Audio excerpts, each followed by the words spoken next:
Principal of amount அசல் தொகை நமக்கு இங்கே எவ்வளோ கொடுத்துருக்காங்க, 12,000 ரூபாய் கொடுத்துருக்காங்க. ஓகே, அசல் வந்து நம்ம பி அப்படின்னு மென்ஷன் பண்ணலாம் ஷார்ட்டாக. அதே வந்து ரேட் ஆஃப் இன்ட்ரெஸ்ட் நமக்கு எவ்வளோ கொடுத்துருக்காங்க, வட்டி 5%, 5% ஆஃப் வட்டி சொல்லியிருக்காங்க. இது வந்து ஹவு many இயர்ஸ்க்கு நமக்கு கொடுத்துருக்குறாங்க, 2. ஓகே, 2 இயர்ஸ்க்கு வந்து நிரந்தர வைப்பு தொகையில் ஒரு பணம் போட்டிருக்காங்க. அப்படின்னா end of 2 years full settlement அவருக்கு எவ்வளோ வரும், profit plus rate of interest எல்லாமே சேர்த்து எவ்வளோ வரும் அப்படின்னு கூட்டு வட்டியில் நம்மளை கேட்குறாங்க. ஓகே, காம்பவுண்ட் இன்ட்ரெஸ்ட்டில் நம்ம இப்போ எக்ஸ்பிளைன் பண்ணலாம். கூட்டு வட்டி காம்பவுண்ட் இன்ட்ரெஸ்ட்டுன்னு சொல்லலாம் இங்கிலீஷில். A equal to P into 1 plus R divided by 100 square of n.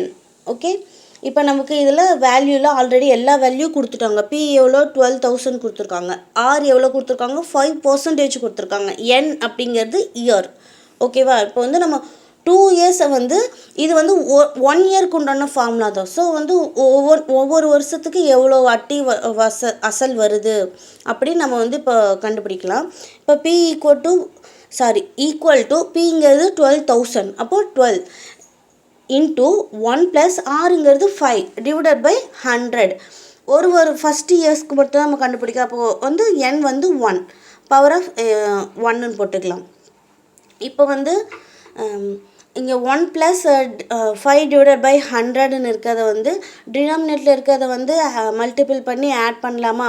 அப்போது 105 டிவைடட் பை 100ன்னு வரும். அப்போது 12,000 இன்ட்டு 105 டிவைடட் பை 100. 0க்கு 0 எல்லாம் கேன்சல் ஆயிருமா. அப்போ 120 இன்ட்டு 105 தான் பேலன்ஸ் இருக்கும். இப்போ இதை வந்து நம்ம மல்டிபிள் பண்ணிக்கலாம். மல்டிபிள் பண்ணோம்னா 5ஆல் 120 பண்ணோம்னா 600. அப்போ 0க்கு 0, 1ஆலெல்லாம் அது சேம் நம்பர் வரும். அப்போ எவ்வளோ ஒரு ஓவராலாக ஆட் பண்ணோம்னா 12,600 வரும். ஓகே, ஒரு வருஷத்துக்கு மட்டும் ஒரு அசல் வட்டி இரண்டும். ஓகே, 1 இயரோட இன்ட்ரெஸ்ட் அண்ட் ப்ராஃபிட் அவர் எவ்வளோ பார்ப்பார் அப்படின்னா 12,600 அசல் வட்டி ரெண்டுமே இது. ஓகே, இப்போ நெக்ஸ்ட் இயர் 2ஆம் ஆண்டு அப்படின்னு 2 ஆண்டு கொடுத்துருக்காங்களா. இப்போ இன்னொரு வருஷத்துக்கு கண்டுபிடிக்கும் போது அசலாக வந்து இந்த 12,600 தான் நம்ம வந்து வச்சுக்கணும். ஓகே, கூட்டு வட்டி. அதனால் இப்போ 12,600 அசல்னு வச்சு நம்ம இந்த ஃபார்முலா அப்ளை பண்ணலாம். சேம் ஃபார்முலா தான், இதே ஃபார்முலா தான். Equal to 12,600 into 1 plus 5 divided by 100. ஆறுங்கிறது 5%, ஸோ 5 டிவைடட் பை 100. என்னங்கிறது 1 பவர் ஆஃப் 1 தான் வரும். இப்போ 12,600 இப்போ 1 ப்ளஸ் 5 டிவைடட் பை 100 மல்டிபிள் பண்ணி ஆட் பண்ணோம், சேம் ப்ராசஸ். 105 divided by 100. அப்போ 0க்கு 0 எல்லாம் போயிடுச்சுன்னா 126 இன்ட்டு 105 மல்டிபிள் பண்ணோம்னா நமக்கு வந்து 13,230 வரும். ஃபைனல் ஆன்சர் வந்து 13,230. இது வந்து ஃபார்முலா வச்சு இவ்வளோ நேரம் பார்த்தோமா. இப்போ வந்து நம்ம ஷார்ட்கட் பார்க்கலாம். ஏன்னா ஒவ்வொரு சம்முக்கும் நீங்கள் ஃபார்முலா வச்சு எக்ஸ்பிளைன் பண்ணிவிட்டு நம்ம பார்த்துட்டே இருந்தோம்னா எக்ஸாமில் சொல்கிறேன் உங்களுக்கு டைம் வந்து கீப் அப் பண்ண முடியாது. ஸோ டைமுக்குள்ளே எல்லா சம்மும் பார்க்கணும், மித்த சப்ஜெக்ட்டும் கவர் பண்ணணும் இல்லையா. ஸோ ஷார்ட்கட்டு தெரிஞ்சு வச்சுக்கணும். இப்போ நமக்கு இங்கே எவ்வளோ கொடுத்துருக்காங்க, 12,000 கொடுத்துருக்காங்களா. அப்போ 12,000 அப்படியே எழுதிக்கோங்க. ரேட் ஆஃப் இன்ட்ரெஸ்ட் எவ்வளோ கொடுத்துருக்காங்க, 5% கொடுத்துருக்காங்க. பர்சன்டேஜ் அப்படின்னாலே நம்ம டிவைடட் பை 100ன்னு எழுதுவோம். 5 டிவைடட் பை 100. எந்த ஒரு நம்பரையும் பர்சன்டேஜ் கூட கொடுத்துட்டாங்கனாலே நம்ம வகுத்தெல்லாம் 100 போட்டு தான் ஆகணும். 100. ஓகே, அதோட தாரகமே அதுதான். இப்போ 5 டிவைடட் பை 100. இதுவும் ஒவ்வொரு வருஷத்துக்கு தான் ஃபஸ்ட்டு கண்டுபிடிக்கலாம். ஃபஸ்ட்டு வருஷம்னா இப்போ 1 இயரோட ஃபஸ்ட்டு 1ன்னு போட்டுக்க. 0க்கு 0 கேன்சல், மீதி 120 இன்ட்டு 5 இன்ட்டு 1 வரும். அது 1ஓட எது மல்டி பண்ணாலும் 1 தான். அப்போது 120 இன்ட்டு 5 600. நெக்ஸ்ட்டு 600க்கு நம்ம வந்து நெக்ஸ்ட் இயர்க்கு எவ்வளோ இது வருது அப்படின்னு பார்க்கலாம். இப்போ 600 divided by 600 multiple 5 divided by 100ன்னு வருமா. ஒவ்வொரு வருஷத்துக்கு தனித்தனியாக கண்டுபிடிச்சி ஆட் பண்ணிக்கலாம். இப்போ 0க்கு 0 எல்லாம் போயிருமா. இப்போ 6 இன்ட்டு 5 30. இப்போ மேலே பாருங்கள், இந்த 600 இருக்குது இல்லையா, அது வந்து 2 வருடம்க்கு வந்து எவ்வளோ வரும் அப்படின்னா 2ஆல் மல்டிபிள் பண்ணிட்டு வேலை முடிஞ்சது. 600 இன்ட்டு 2 1002 200 ப்ளஸ் 30 ஆட் பண்ணோம்னா 1230. இப்போ நமக்கு வந்து முதிர்வு தொகையாக 2 வருஷம் முடிவில் எவ்வளோ முதிர்வு தொகை செட்டில்மெண்ட்டு ஃபுல் செட்டில்மெண்ட்டு கேட்குறாங்களா, அப்போ வந்து அசலையும் நம்ம கண்டுபிடிச்ச வட்டியும் ஆட் பண்ணிட்டா வேலை முடியும். இப்போ 12,000 இங்கே 1,230, இப்போ 30,230. தேங்க்யூ.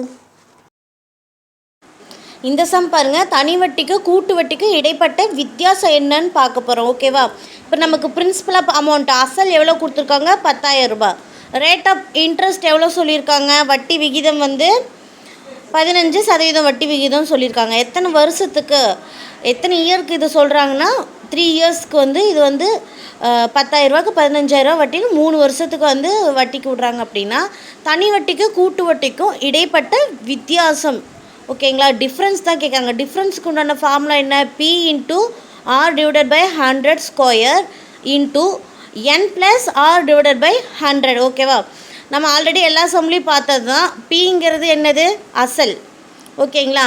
அசல் எவ்வளோ கொடுத்துருக்காங்க, 10,000 ரூபாய். ஆர் அப்படிங்கிறது வட்டி 15%. என் அப்படிங்கிறது ஆண்டு, 3 ஆண்டு 3 வருஷம். ஓகேங்களா? அப்போ 10,000 இன்ட்டு ஆறுங்கிறது 15. அப்போ 15 டிவைடட் பை 100 ஸ்கொயர் போட்டுக்கலாம். இன்ட்டு எனக்கு பதிலாக அங்கே 3ன்னு போட்டேன், சாரி. இப்போ 3 ப்ளஸ் 15 டிவைடட் பை 100. ஓகேங்களா? இப்போ ஸ்கொயராக இருக்காத நம்ம டபுள் டைம் எழுதிக்கலாம். 15 divided by 100 into 15 divided by 100ன்னு எழுதிக்கலாம்.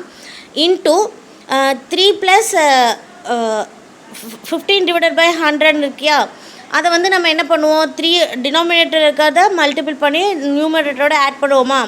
அப்போ 3 இன்ட்டு 100 300 ப்ளஸ் 15 315 டிவைடட் பை 100. இப்போ இந்த 0க்கு 10,000 எல்லாம் கேன்சல் ஆயிருமா. பேலன்ஸ் எவ்வளோ இருக்கும், 15 into 15 into 315. 15 into 15 into 315 divided by 100. இப்போ 15 இன்ட்டு 15 15 ஸ்கொயர்னு எழுதுவோம். நான் ஆல்ரெடி சொல்லியிருக்கேன், ஸ்கொயரில் மினிமம் ஒரு 50 தெரிஞ்சு வச்சுக்கணும், 25 தெரிஞ்சு வச்சுக்கணும். அகைன் க்யூப்பில் ஒரு 10 தெரிஞ்சு வச்சுக்கணும். அப்போ 15 இன்ட்டு 15 எவ்வளோ தெரியும் நமக்கு, 225. ஓகேங்களா? அப்போ 225 இன்ட்டு 315 டிவைடட் பை 100ன்னு போடலாமா. இப்போ நமக்கு வந்து இந்த 225 இன்ட்டு 315 மல்டிபிள் பண்ணிக்கலாம். 5ஆல் 225 வந்து 5 இன்ட்டு 5 25. பேலன்ஸ் வந்து 10 இருக்கும். இப்போ 600. இப்போ 1ஓட பண்ணால் 225, 3ஓட பண்ணோம்னா மொத்தமாக நமக்கு வந்து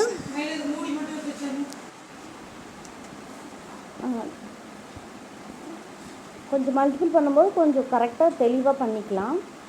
5ஓட 225 பண்ணோம்னா 125 வருமா. அப்போ மீதி 225 675. ஓவராலாக நமக்கு ஆன்சர் வந்து 70,875 டிவைடட் பை 100ன்னு வரும். நான் இப்போ வந்து நமக்கு தெரியும், கீழே வந்து 100னா மேலே கொண்டு போயிட்டு 2 ஸ்தானம் தள்ளி புள்ளி வச்சுட்டோம்னா முடிஞ்சது. 708.75 ஆன்சர். இப்போ நம்ம ஷார்ட்கட் பார்க்கலாம். ஷார்ட்கட் என்ன, நமக்கு அசல் எவ்வளோ கொடுத்துருக்காங்க, 10,000. நமக்கு வட்டி எவ்வளோ கொடுத்துருக்காங்க, 15%. ஆல்ரெடி நம்ம எல்லா சம்லேயும் பார்த்தோம், 15னா பர்சன்டேஜ்னால் டிவைடட் பை 100 போட்டுக்கப்போ 15 டிவைடட் பை 100. இதுவும் வந்து சிங்கிள் இயருக்கு தான். நம்ம வந்து ஒவ்வொரு வருஷத்துக்கு எவ்வளோன்னு தான் பார்க்க போகிறோம். ஓகேங்களா? அப்போ இன்ட்டு 1, 0க்கு 0 எல்லாம் கேன்சல் ஆகிடுமா. மீதி இருக்கிறது 100 இன்ட்டு 15 வந்து 1500. இப்போ வந்து 1500 இன்ட்டு 15 டிவைடட் பை 100 போட்டோம்னா 0 எல்லாம் போயிடுச்சுன்னா 15 ஸ்கொயர் ஆல்சோ 225. இப்போ 225 ஆகின் ஏன்னா 3 வருஷம் சொல்லியிருக்காங்க. இப்போ 3 வருஷம் தனித்தனியாக கண்டுபிடிக்கிறோமா. அப்போ 225 இன்ட்டு 15 டிவைடட் பை 100 எல்லாம் கேன்சல் பண்ணோம்னா இது வந்து 5th டேபிளில் போகும். அகைன் பார்த்தோம்னா 2nd டேபிளில் போகுங்களா. மீதி அது அப்படியே தான் இருக்கும், இது கேன்சல் ஆகும். அப்போ 9 இன்ட்டு 15 டிவைடட் பை 4ன்னு வரும். ஓகேங்களா? பேலன்ஸ் இருக்கிறது 9 இன்ட்டு 15 டிவைடட் பை 4. 15 இன்ட்டு 9 வந்து மல்டிபிள் பண்ணோம்னா 95 45, மீதி 9 13, 135 டிவைடட் பை 4. இப்போ இதை வந்து செகண்ட் டேபிளில் முதல்ல அடிக்கலாம். அப்புறமேட்டுக்கு எல்லாமே செகண்ட் டேபிளே நம்ம அடித்தோம்னா பேலன்ஸ் வந்து நமக்கு வந்து 33.75 தான் வரும். ஓகேங்களா? 75. இப்போ இது வந்து 33.75 75 தேர்ட் இயருக்கு. இப்போ வந்து நம்ம இங்கே மேலே வந்து 225 கண்டுபிடிச்சிருக்கோம் பாருங்கள். அதை வந்து 3 இயர்ஸ் கொடுத்துருக்காங்களா, அப்போ 3 இயர் கூட மல்டிபிள் பண்ணிக்கணும், 3யோட மல்டிபிள் பண்ணிக்கணும். ஓகேங்களா? இப்போ 225 × 3 அப்படின்னு போட்டுக்கலாம். ஓகே, 225 × 3 போட்டோம்னா எவ்வளோ வரும்? 5 5 மீதி 1 6 7 அகெயின் ஒரு 6 675 ப்ளஸ் நம்ம லாஸ்ட்டாக கண்டுபிடிச்ச இந்த 33.75 ஆட் பண்ணோம்னா 8 7 பாயிண்ட்டுக்கு அந்த சைடு அப்படியே போட்டுக்கலாம். அப்போ 8 10 மேலே 1 708.75. இது வந்து ஷார்ட்கட் தான், ஆனால் இது கொஞ்சம் குழப்புற மாதிரி தான் இருக்கும். ஃபார்முலா வச்சு போகிறது பெட்ரு.